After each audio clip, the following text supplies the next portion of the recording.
Hello प्यारे बच्चों, आज हम सीखेंगे हिंदी वर्णमाला इंग्लिश में। ये स्टार्ट करते हैं। सबसे पहले आता है अ को हम इंग्लिश में लिखते हैं ए। फिर आता है आ को हम इंग्लिश में लिखते हैं डबल ए। उसके बाद आता है छोटी ई को हम इंग्लिश में लिखते हैं आई।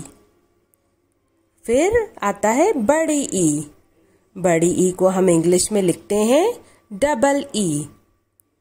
उसके बाद आता है छोटा ऊ को हम इंग्लिश में लिखते हैं यू। फिर आता है बड़ा बड़े ऊ को हम इंग्लिश में लिखते हैं डबल ओ। फिर आता है ए को हम इंग्लिश में लिखते हैं ई। उसके बाद आता है ए को हम इंग्लिश में लिखते हैं ए आई। उसके बाद आता है ओ को हम इंग्लिश में लिखते हैं ओ। उसके बाद आता है आओ को हम इंग्लिश में लिखते हैं ए यू।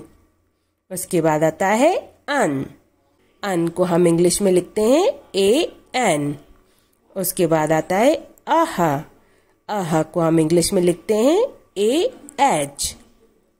ये है हिंदी स्वर को इंग्लिश में लिखने का तरीका। Thanks for watching.